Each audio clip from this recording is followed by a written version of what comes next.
Everyone, जैसा कि आप सभी जानते हैं यूनियन बजट अनाउंस हो चुका है।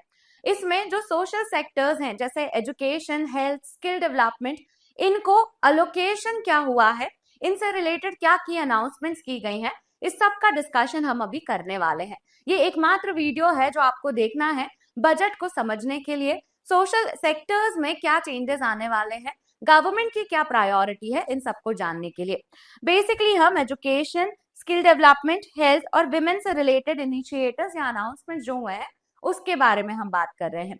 अगर मैं आपको कुछ की इंफॉर्मेशन बताऊं तो मिनिस्ट्री ऑफ स्किल का बजटरी अलोकेशन 62% से इंक्रीज कर दिया है और उसमें एक स्कीम है पीएम सेतु जिसे 60% इस मिनिस्ट्री का वेटेज मिला है, या फिर जितना बजट इस मिनिस्ट्री को अलोकेट किया है उसका 60% इसी स्कीम को जा रहा है। तो एग्जैक्टली और क्या क्या प्रायोरिटीज है गवर्नमेंट की, हम उसके बारे में बात कर रहे हैं। But before all of that, hello everyone, मेरा नाम मोनिका है एंड चैनल पर आपका स्वागत है। एक और इम्पॉर्टेंट अनाउंसमेंट है, फिर will get to the discussion. ये अनअकैडमी के 3 डे फ्री ट्रायल से एसोसिएटेड है।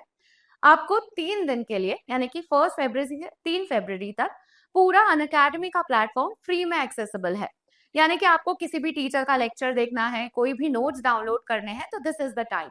एनरोल करने के लिए अगर आपसे कोड मांगा जाए तो आप MM05 डाल दीजिएगा। यहाँ पर ये जो इस्तेमाल कैसे करना है उसको लेकर भी देख लीजिए।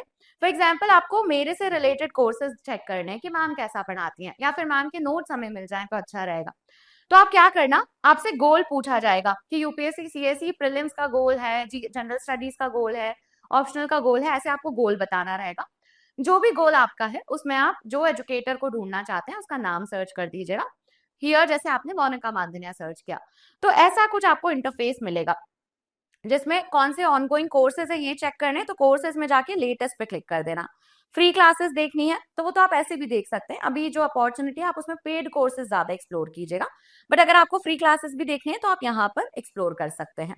तो एजुकेटर का नाम सर्च करिए, उससे रिलेटेड जो भी डिटेल्स हैं, नोट्स वगैरह आपको जो चाहिए वो आपको इस इंटरफेस में अवेलेबल हो जाएगा। एनरोल करने के लिए use the code MM05 now. इसका जो लिंक है वो आपको डिस्क्रिप्शन में अवेलेबल है। 3 दिन का ही अपॉर्चुनिटी है, make sure to use it. एकदम फ्री का चीज है ये, आप प्लेटफॉर्म एक्सप्लोर कर सकते हैं। अगर आपको कोर्स लेना है फ्यूचर में तो इज इट वर्थ इट और नॉट, आपको ये इंटरफेस समझ भी आ रहा है या नहीं, ये सब आप एनालाइज कर सकते हैं। नाउ अब हम अपने सोशल सेक्टर से रिलेटेड डिस्कशन शुरू करते हैं, जिसमें सबसे पहला सेक्टर जिसकी हम बात कर रहे हैं वो है एजुकेशन। हमारा जो बजट है उसमें ऐसी अनाउंसमेंट नहीं की है कि हम युवा के लिए बहुत सारी नौकरियां बना देंगे या इस तरह के जुमलाबाजी नहीं है। इस बार क्लियरली बताया गया है कि ये जो बजट है ये यूथ ड्रिवन बजट है, यानी कि जो यंगस्टर्स हैं उनकी रिक्वायरमेंट को ध्यान में रखकर इस बजट को बनाया गया है। हमारे जो यंगस्टर पॉपुलेशन है उनकी क्या रिक्वायरमेंट होगी, उन्हें चाहिए रोजगार, उन्हें चाहिए एम्प्लॉयमेंट। अब इस एम्प्लॉयमेंट को लेने के लिए अच्छे एजुकेशन मिलना जरूरी है, अच्छा स्किल होना जरूरी है, अच्छी हेल्थ होना जरूरी है। एंड हेंस इस बार कहा जा रहा है कि हमारे बजट में ह्यूमन कैपिटल फॉर्मेशन को बहुत फोकस में रखा गया है। ह्यूमन कैपिटल फॉर्मेशन में आप 3 चीजों पर फोकस करते हैं। Let me explain this to you. So जब भी आप ह्यूमन कैपिटल फॉर्मेशन की बात करते हैं तो आप फोकस करते हैं एजुकेशन पे, देन आप फोकस करते हैं स्किल पे, एंड आप फोकस करते हैं हेल्थ पर। ये 3 सेक्टर्स हैं जिन पे फोकस होता है when it comes to human capital. जाहिर सी बात है एजुकेशन और स्किल जो है वो गवर्नमेंट की प्रायोरिटी में ही रहेंगे। स्किल डेवलपमेंट को लेकर तो हम बाद में चर्चा करेंगे ही। एजुकेशन से रिलेटेड क्या क्या इंपॉर्टेंट इनिशिएटिव्स हैं और एजुकेशन का बजटरी एलोकेशन किस तरीके से हुआ है उसके बारे में बात कर लेते हैं। तो देखो, जो न्यूज है वो इस तरह की है कि गवर्नमेंट ने बजट में एजुकेशन और स्किल डेवलपमेंट को प्रायोरिटाइज किया है, या फिर ये जो बजट है ये यूथ ड्रिवन बजट कहा जा रहा है। तो ह्यूमन कैपिटल फॉर्मेशन पे बहुत ज्यादा फोकस है। अगर हम एजुकेशन की बात करें तो एजुकेशन का जो बजटरी अलोकेशन है वो पिछले 3 साल से कंसिस्टेंटली इंक्रीज हो रहा है। ध्यान से सुनिएगा क्योंकि यूपीएससी प्रीलिम्स में इस तरह के सवाल पूछे जा सकते हैं। क्या हमारा एजुकेशन को लेकर बजट कंसिस्टेंटली इंक्रीज हो रहा है? तो द आंसर इज यस। हमारा इस साल बजटरी अलोकेशन जो है वो 1.39 लाख करोड़ का है। अब ये एजुकेशन में भी किस सेक्टर को गवर्नमेंट प्रायोरिटी दे रही है वो भी आपको ध्यान रखना है। क्योंकि एजुकेशन तो कॉलेज एजुकेशन भी होता है, स्कूल एजुकेशन भी होता है। तो गवर्नमेंट के लिए क्या प्रायोरिटी रख रहा है ये भी आप ध्यान रखिएगा। तो देखो हमारा जो एजुकेशन को लेकर बजटरी एलोकेशन है वो कंसिस्टेंटली इंक्रीज हो रहा है।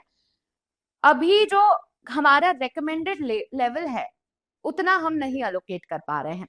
अगर आपने नेशनल एजुकेशन पॉलिसी 2020 का नाम सुना है, नेशनल एजुकेशन पॉलिसी में बोला गया है कि हम 6% ऑफ जीडीपी बजट जो है वो अलोकेट करेंगे, 6% ऑफ जीडीपी जो है वो अलोकेट किया जाएगा एजुकेशन को लेकर। बट अभी हमारा 6% नहीं है, हम 2.4% के आसपास का अलोकेशन कर रहे हैं। तो हम रेकमेंडेड लेवल जो है उतना तो नहीं अलोकेट कर रहे हैं, बट हम कंसिस्टेंटली इंप्रूव करते हुए दिख रहे हैं। नेशनल एजुकेशन पॉलिसी 2020 में 6% की बात की गई थी। अब हम बात करते हैं कि एजुकेशन में भी किस सेक्टर में ज्यादा बजटरी अलोकेशन हो रहा है। तो देखो मिनिस्ट्री ऑफ एजुकेशन को 2 डिपार्टमेंट्स में बांटा गया है। 2 डिपार्टमेंट्स हैं इनके पास में, एक है department of school education and literacy and दूसरा है डिपार्टमेंट ऑफ हायर एजुकेशन। दोनों को ही फंडिंग मिल रही होगी। तो मिनिस्ट्री ऑफ एजुकेशन में मेजॉरिटी ऑफ द फंडिंग इस डिपार्टमेंट को है, स्कूल एजुकेशन एंड लिटरेसी को, एंड फिर डिपार्टमेंट ऑफ हायर एजुकेशन को है। ऐसा क्यों होगा आप थोड़ा लॉजिकली भी सोच सकते हैं। ज्यादा से ज्यादा बच्चे स्कूल जाते हैं, पर ऐसा जरूरी नहीं है कि वो सारे बच्चे कॉलेज भी जाएं। तो हायर एजुकेशन में इतनी एनरोलमेंट्स नहीं है। मेजॉरिटी ऑफ द सेक्टर जो है वो, मेजॉरिटी ऑफ द क्राउड जो है वो यहाँ स्कूल एजुकेशन एंड लिटरेसी पे दिखता है। तो इस वजह से इसका बजट एलोकेशन ज्यादा है। हैविंग सेड दैट, मतलब जितना भी बजट है उसमें से majority of the portion school education and literacy के पास है। बट अगर आप इंक्रीज की बात करें कि पिछले साल से किसका बजट एलोकेशन इंक्रीज हुआ है, तो उसमें हायर एजुकेशन का डिपार्टमेंट आएगा, जहां department of school education and literacy को 6% इंक्रीज मिला है, वहीं 11% के आसपास इंक्रीज दिया गया है डिपार्टमेंट ऑफ हायर एजुकेशन को। तो आप ये चीजों का ध्यान रखिएगा कि वो शब्दों में घुमा सकते हैं कि मिनिस्ट्री ऑफ एजुकेशन का पिछले 3 साल में बजट इंक्रीज हुआ है, मेजॉरिटी ऑफ द बजट जाता कहाँ है, स्कूल एजुकेशन एंड लिटरेसी पे। हैविंग सेड दैट, इस बार का बजट इंक्रीज जो है वो हायर एजुकेशन की तरफ ज्यादा गया है, यानी कि 11% इंक्रीज हुआ है हायर एजुकेशन पे।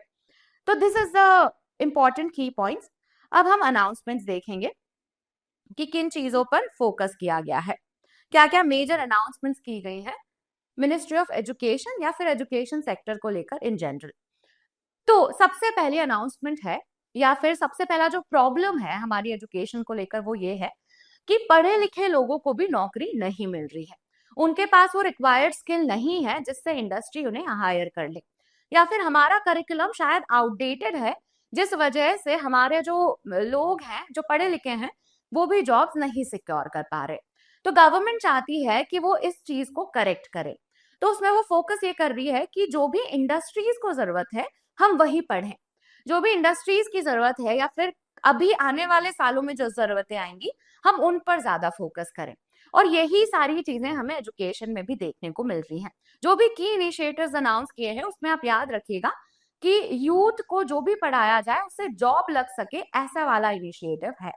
तो गवर्नमेंट ने कुछ डिमांड्स हाईलाइट की हैं कि हमारी बदलती हुई इंडस्ट्री किस तरफ जा रही है और हमें कैसे यंगस्टर्स की जरूरत है, क्या स्किल्स की जरूरत है।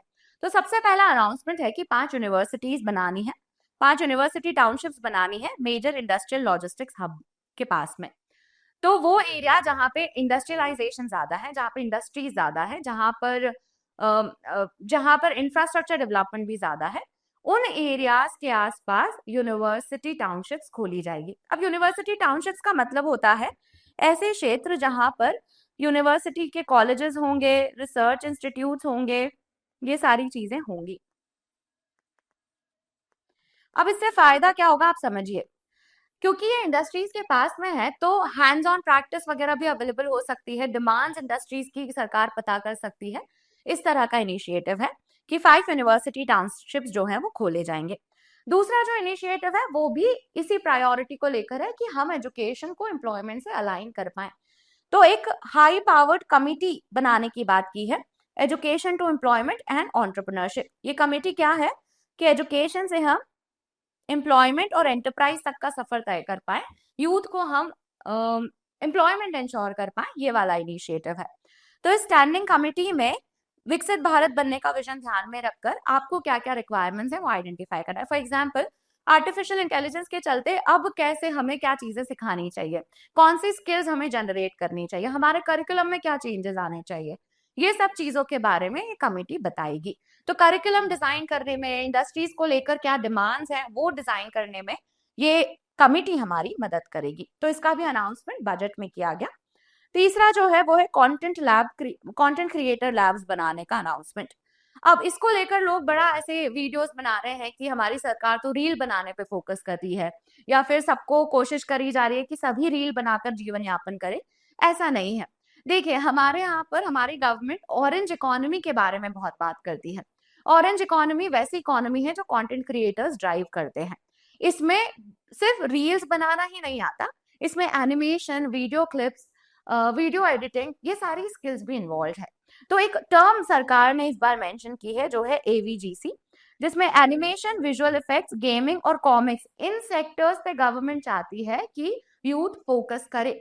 आने वाले टाइम पे यानी कि 2030 तक हमें 2 मिलियन के आसपास इसका वर्कफोर्स चाहिए।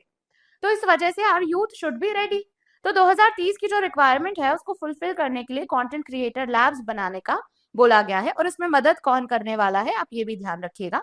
National institute of creative design करके एक इंस्टीट्यूट है, if I am not wrong, तो वो हमारी मदद करेंगे 15,000 सेकेंडरी लैब्स और 500 कॉलेजेस ओपन करने में।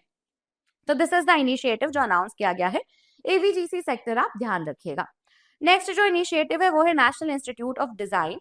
ये जो इनिशिएटिव है ये ऐसा है कि हम ईस्टर्न इंडिया में एक इस तरह का इंस्टीट्यूट खोलना चाहते हैं। ये इंस्टीट्यूट क्या करता है, डिजाइनिंग सिखाता है। डिजाइनिंग कैसे, प्रोडक्ट डिजाइन चाहिए रहता है कि आपको प्रोडक्ट कैसे डिजाइन करना है कि लोग उसका इस्तेमाल आसानी से कर पाए, या टेक्सटाइल का डिजाइन कैसा होना चाहिए, डिजिटल डिजाइनिंग भी होता है। तो ये सारी चीजें इसमें डील की जाती है। तो हमारी गवर्नमेंट चाहती है कि ईस्टर्न इंडिया में भी एक नेशनल इंस्टीट्यूट ऑफ डिजाइन खोला जाए। इसके अलावा और भी अनाउंसमेंट्स हैं। कुछ अनाउंसमेंट कुछ इस तरह से हैं कि जो स्टूडेंट्स विदेश जाके पढ़ना चाहते हैं वो स्टूडेंट्स को थोड़ा सा टैक्स रिलीफ दिया जा रहा है। तो टैक्स कलेक्टेड एट सोर्स जो है वो कम कर दिया है 5% से 2% पे, जो उन स्टूडेंट्स के लिए जो अब्रॉड जाके पढ़ना चाह रहे हैं। केंद्रीय विद्यालय और नवोदय विद्यालय का बजटरी एलोकेशन जो है वो थोड़ा सा इंक्रीज कर दिया है। तो गवर्नमेंट का फोकस इन इंस्टीट्यूट्स पर भी है। हैविंग सेड दैट, हमारे जो की इनिशिएटिव्स हैं एजुकेशन को लेकर, जैसे पीएम श्री स्कीम, पोषण, पीएम पोषण स्कीम जो है, या फिर एजुकेशन को लेकर हमारे समग्र शिक्षा अभियान जैसे जो इनिशिएटिव्स हैं, इनका बजटरी एलोकेशन बढ़ाया गया है। तो यू कैन सी कि जो की इनिशिएटिव्स हैं वो एज इट इज हैं, आपको वो ध्यान रखना है। Government is pushing a lot for national education policy 2020, ये भी आपको ध्यान रखना है। इस बार पीएम श्री को लेकर बहुत न्यूज आ रही है, तो मेक श्योर कि आप इस स्कीम को प्रिपेयर कर लें। स्कीम को प्रिपेयर करने का मतलब है कि आप ये ध्यान रखिए कि सेंट्रली सेक्टर्ड या सेंट्रली स्पॉन्सर्ड है, कौन कौन से स्टेट्स जो है इसके पार्टिसिपेंट बने हैं। Recently Kerala joint the scheme. तो इन सब चीजों के बारे में आपको थोड़ा नॉलेज होना चाहिए। तो दीज आर की अनाउंसमेंट्स जो एजुकेशन सेक्टर से रिलेटेड है। नेक्स्ट सेक्टर जो हम डिस्कस करने वाले हैं वो स्किल डेवलपमेंट पे है। अब एजुकेशन और स्किल डेवलपमेंट बार बार साथ में बोला जा रहा है। तो स्किल डेवलपमेंट जो है, हम चाहते हैं कि हमारे एजुकेशन में वो स्किल सिखाए जाए जिससे एम्प्लॉयमेंट रेडी इंसान हो जाए। स्किल डेवलपमेंट में भी यही बात की जाएगी कि स्किल्स इस तरह की होनी चाहिए कि एम्प्लॉयमेंट रेडी रहे हमारा यूथ। तो स्किल डेवलपमेंट में एक स्कीम है पीएम सेतु स्कीम, उसको लेकर बड़ी चर्चा हो रही है, तो हम वो पढ़ेंगे। देखो, बजटरी एलोकेशन में जो मिनिस्ट्री ऑफ स्किल डेवलपमेंट है उसका बजट बहुत इंक्रीज हो गया है। 62% इंक्रीज देखा गया है, विच इज अलॉट। ये आप ध्यान रखिएगा, 62% इंक्रीज जो है वो स्किल डेवलपमेंट पे अलोकेट किया है, विच शोज गवर्नमेंट की प्रायोरिटी कैसे रियलाइन हो रही है। एंड इसमें भी 60% बजट जो है वो पीएम सेतु को गया है। अब पीएम सेतु जो स्कीम है उसके बारे में हम पढ़ रहे हैं। ओके, तो जैसे हर स्कीम का एक फुल फॉर्म होता है, पीएम सेतु का भी है, और ये बहुत ही लंबा चौड़ा फुल फॉर्म है। Prime minister skilling and employability transformation through upgraded ITIs. अब आईटीआईज का भी फुल फॉर्म है इंडस्ट्रियल ट्रेनिंग इंस्टीट्यूट। तो इसमें हो क्या रहा है, आप कीवर्ड्स देख लीजिए। स्किलिंग एंड एम्प्लॉयबिलिटी ट्रांसफॉर्मेशन है थ्रू कुछ ट्रेनिंग इंस्टीट्यूट। कैसे ट्रेनिंग इंस्टीट्यूट हैं ये? इंडस्ट्रियल ट्रेनिंग इंस्टीट्यूट हैं ये। इंडस्ट्रियल ट्रेनिंग इंस्टीट्यूट मतलब ऐसे सरकार के द्वारा चलाए गए इंस्टीट्यूट हैं जिसमें इंडस्ट्रीज के जो डिमांड्स हैं उनके अकॉर्डिंग ट्रेनिंग दी जाती है। बेसिकली स्कीम में क्या होता है आप समझिए। हमारी जो इंडस्ट्रीज हैं वो बताती हैं, एंकर इंडस्ट्रीज जो है वो बताती हैं कि किस तरह का स्किलिंग होना चाहिए, और उनसे हमने कहा है कि आप अपना करिकुलम, आप अपने ट्रेनिंग इंस्ट्रक्टर्स वगैरह लाकर यहाँ पर स्किलिंग कर सकते हैं। तो बेसिकली हमारा जो इंडस्ट्रियल ट्रेनिंग इंस्टीट्यूट इकोसिस्टम है, जो सरकार के द्वारा ट्रेनिंग इंस्टीट्यूट चलाए जाते हैं ताकि यूथ को इंडस्ट्री ड्रिवन कर सके, उनको अपग्रेड करना है, उनको मॉडर्नाइज करना है और इनको इंडस्ट्री अलाइंड करना है। कहने का मतलब है कि वो ऐसी स्किल्स हो जो इंडस्ट्रीज को जरूरत हो। अभी इसमें इसके अलावा एक और चीज करने को बोला गया है कि 5 नेशनल स्किल ट्रेनिंग इंस्टीट्यूट जो हैं उनको इम्प्रूव करना है, उनको सेंटर ऑफ एक्सीलेंस बनाने हैं। ये 5 नेशनल स्किल ट्रेनिंग इंस्टीट्यूट कहाँ कहाँ हैं? तो ये हैं भुवनेश्वर, चेन्नई, हैदराबाद, कानपुर, लुधियाना में। ये जो पीएम सेतु है ये सेंट्रली स्पॉन्सर्ड स्कीम है, यानी कि स्टेट और सेंटर दोनों इसका फंडिंग शेयर करते हैं। एंड इसको वर्ल्ड बैंक और एशियन डेवलपमेंट बैंक भी को फाइनेंस करती हैं। This you need to know. PM Setu is again important scheme. ये अक्टूबर 2025 में लॉन्च की गई थी, यानी कि ये रीसेंट स्कीम की कैटेगरी में ही आ रहा है। तो मेक श्योर कि आप इसे प्रिपेयर करके रखें। PM Setu scheme is a important scheme जो अभी ministry of skill and development की एक की स्कीम्स की तरह उभर कर आ रही है। Now let's talk about next sector. हम 2 सेक्टर की बात कर चुके हैं, education and skill development. Education और स्किल डेवलपमेंट को लेकर गवर्नमेंट का विजन बहुत सिमिलर है कि हमें अपने यूथ को एम्प्लॉयमेंट रेडी रखना है, यानी कि वो स्किल्स होनी चाहिए जिसकी इंडस्ट्रीज को जरूरत है। यही एक इकोसिस्टम है। उसमें ऑरेंज इकोनॉमी पे फोकस है, उसमें स्किल्स को रिओरिएंट करना है एज पर इंडस्ट्री नीड्स, इस पर फोकस है। अब हम बात कर लेते हैं विमेन से रिलेटेड जो की इनिशिएटिव्स बजट में अनाउंस किए गए हैं। तो विमेन को लेकर जो सरकार का विजन है वो ऐसा है कि हम विमेन डेवलपमेंट या विमेन एम्पावरमेंट की तो बात करते रहते हैं, अब हमें विमेन लेड डेवलपमेंट पर फोकस करना है। अब विमेन डेवलपमेंट मतलब आप विमेन को लेकर उनका हालात सुधार रहे हैं। विमेन लेड डेवलपमेंट में हम बात करते हैं कि कैसे विमेन भी गवर्नमेंट की इकोनॉमिक ग्रोथ में या फिर इंडिया की इकोनॉमिक ग्रोथ में कंट्रीब्यूट कर सकती हैं और साथ में खुद का भी अपलिफ्टमेंट वो कर सकती हैं। बेसिकली हम विमेन में एंटरप्रेन्योरशिप स्किल्स कैसे इम्बाइब कर सकते हैं उसकी बात करते हैं। जो विमेन्स इनिशिएटिव्स अनाउंस किए गए हैं उसमें शी मार्ट की बात की गई है। अब शी मार्ट समझने के लिए आपको सेल्फ हेल्प ग्रुप्स के बारे में पता होना चाहिए। तो पहले हम डिस्कशन करेंगे कि सेल्फ हेल्प ग्रुप क्या है। शी मार्ट अनाउंस किया गया एंड विमेन के लिए एक और की अनाउंसमेंट है कि हर डिस्ट्रिक्ट में गर्ल्स हॉस्टल होगा। इसके बारे में हम बात करेंगे, but let's understand she mart first and इसको लेकर हमें सेल्फ हेल्प ग्रुप पता होना चाहिए। तो सेल्फ हेल्प ग्रुप एक ऐसा ग्रुप है जिसमें आप समझिए कि गांव की जो महिलाएं हैं 10 से 20 महिलाएं मिलकर एक समूह फॉर्मेशन करती हैं या एक ग्रुप फॉर्मेशन करती हैं। ये सभी महिलाओं की आर्थिक स्थितियां सेम है, ये खुद का बेटरमेंट के लिए इस ग्रुप का हिस्सा बनती हैं। ये जो ग्रुप है इसको बैंक से लोन मिल जाता है या फिर ये आपस में ही लोन रेज करते हैं, और जो भी मेंबर जिसको इसकी जरूरत होती है, फॉर एग्जाम्पल किसी की शादी है, कोई बीमार हो गया है या फिर किसी को और दूसरे काम से पैसों की जरूरत है तो उसे ये पैसा दिया जाता है। इसके लिए कुछ चीज गिरवी नहीं रखनी होती है।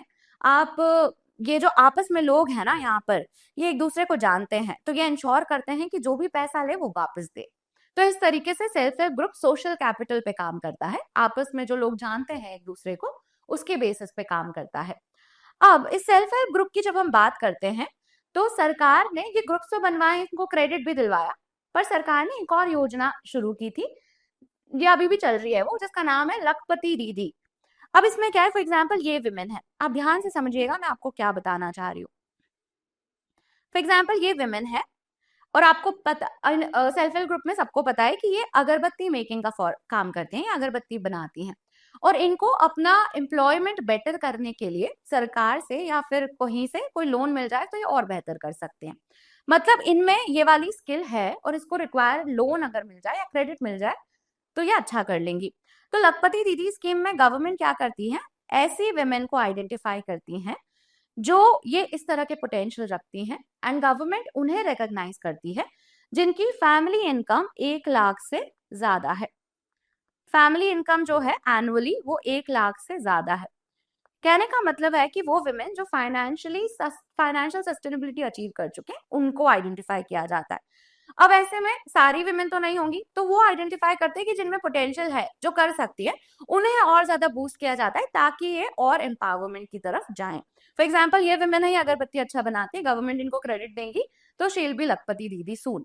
तो इस तरीके से लखपति दीदी स्कीम जो है वो गवर्नमेंट ने लॉन्च की थी।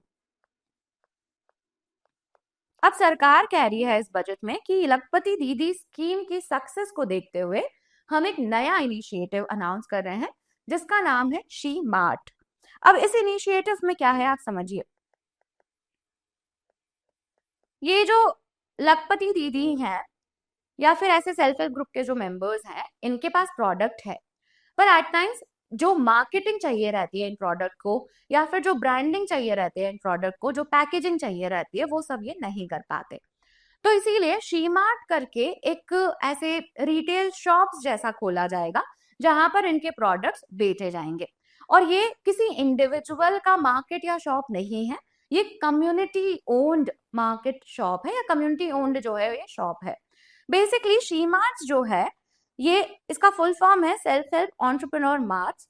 इसके with in community owned retail outlets women द्वारा चलाए जाएंगे। आपको समझ में आ रहा है इसकी नीड क्या है, how it is build on लखपति दीदी स्कीम। कि लखपति दीदी में उनको क्रेडिट दिया गया, उनको लोन्स वगैरह दिए गए ताकि वो अपने एंटरप्रेन्योरशिप स्किल और रिफाइन करे। प्रॉब्लम क्या आ रही है कि उनको मार्केटिंग ब्रांडिंग इनमें हेल्प चाहिए। तो कभी कभी ऐसा होता है कि जो लोग इनकी मदद करते हैं वो उनका मैक्सिमम प्रॉफिट ले लेते हैं। तो इस केस में कम्युनिटी ओन्ड रिटेल आउटलेट्स खोले जाएंगे जो विमेन लेड एसएचजी प्रोडक्ट्स को बेचेंगे। ये किसी इंडिविजुअल के ये किसी इंडिविजुअल की शॉप नहीं है, ये कम्युनिटी ओन्ड है। यूजुअली सेल्फ हेल्प ग्रुप के जो मेंबर्स हैं वो इसमें लाभ ले सकते हैं। तो गवर्नमेंट बोल रही है कि we are shifting towards credit led livelihood to enterprise ownership. We want women to have entrepreneurship skills. तो ये शी मार्ट इनिशिएटिव है जो सेल्फ हेल्प ग्रुप से एसोसिएटेड है। आप ध्यान रखिएगा, सेल्फ हेल्प ग्रुप यूपीएससी में बहुत बार पूछा जाता है, तो this she mart could be a potential question. Now coming to the next announcement जो विमेन रिलेटेड हुई, वो है कि 1 girls hostel in every district. अब ये जो गर्ल्स हॉस्टल है, इसके बेनिफिशियरी कौन होंगे? वो औरतें या वो लड़कियां जो स्टेम में और हायर एजुकेशन में है। स्टेम मतलब कि science, technology, engineering and mathematics. M doesn't stand for medicine, ये ध्यान रखिएगा आप, एम स्टैंड फॉर मैथमेटिक्स।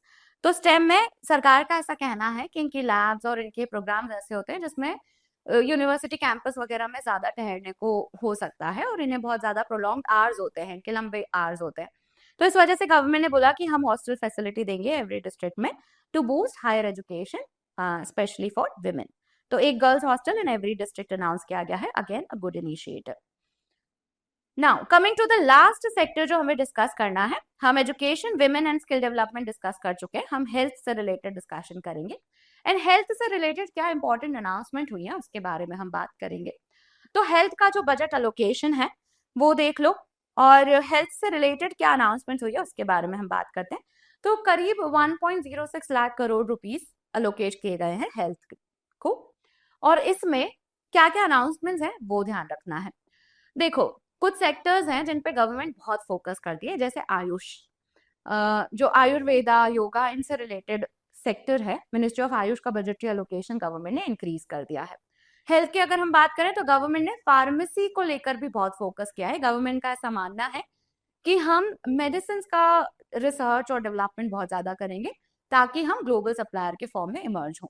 उसमें बायो फार्मा एक सेक्टर है जिसपे गवर्नमेंट पुश करती है। तो आयुष और फार्मेसी पे बहुत फोकस है गवर्नमेंट का। बट कुछ और इनिशिएटिव्स भी हैं जिससे कॉमन मैन को भी रिलीफ देने की कोशिश है। ओवरऑल क्या क्या इनिशिएटिव्स हैं हम एक एक करके देख लेते हैं। तो सबसे पहला इनिशिएटिव है कि इंडिया में नॉन कम्युनिकेबल डिसीजेस का बर्डन ज्यादा है, मतलब कि हम कैंसर, डायबिटीज, कार्डियोवास्कुलर डिसीजेस से ग्रसित हैं, हेल्थ डिसीजेस हमें ऐसी वाली हो रही हैं। तो सरकार ने बोला कि इनको लेकर हमें दवाइयां बनानी चाहिए। तो बायो फार्मा एक सेक्टर है जो ये काम करने वाला है।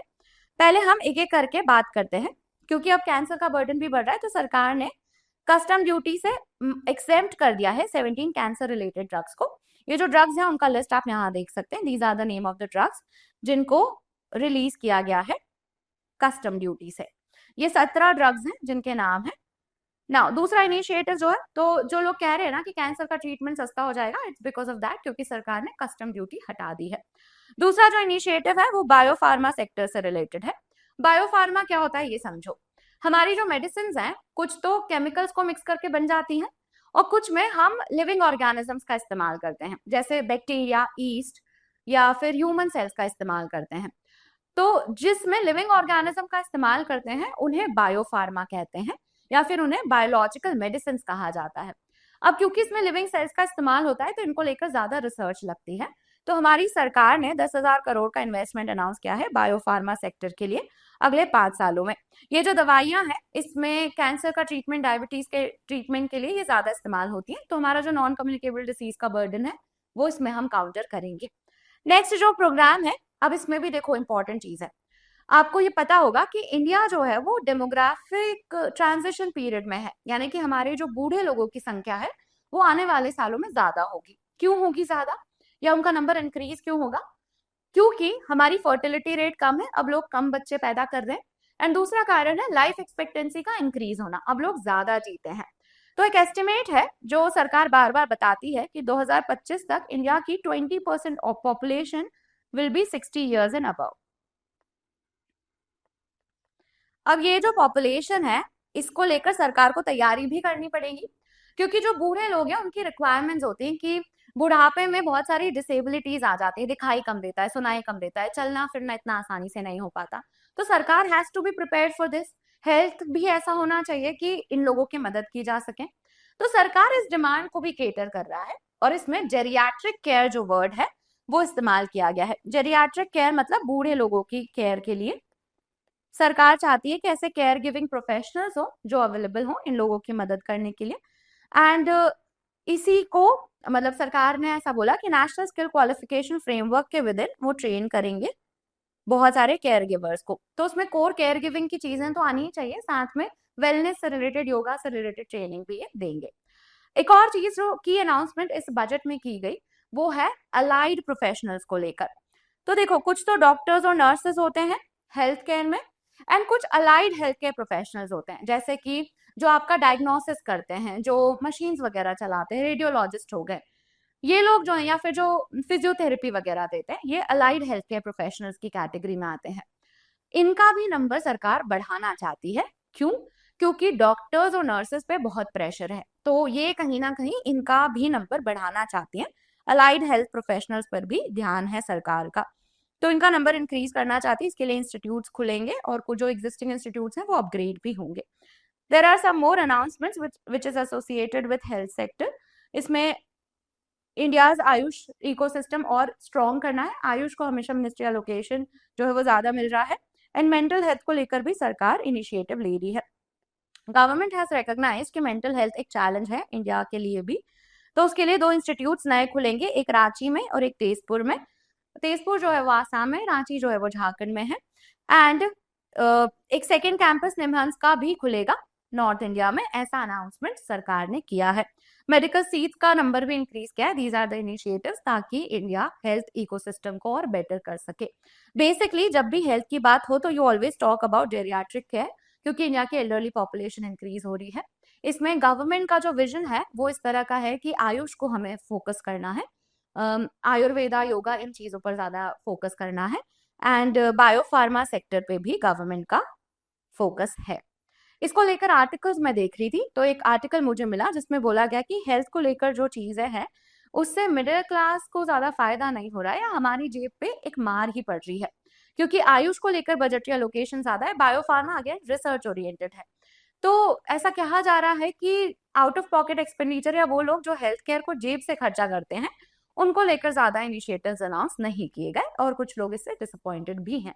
तो दीज आर सम इनिशिएटिव्स या की पॉइंट्स जो मुझे आपको डिस्कस करने थे। अगर आपको इसका पीडीएफ चाहिए तो आप इस टेलीग्राम चैनल का हिस्सा बन सकते हैं, इस पर मैं ये पीडीएफ अवेलेबल करा दूंगी।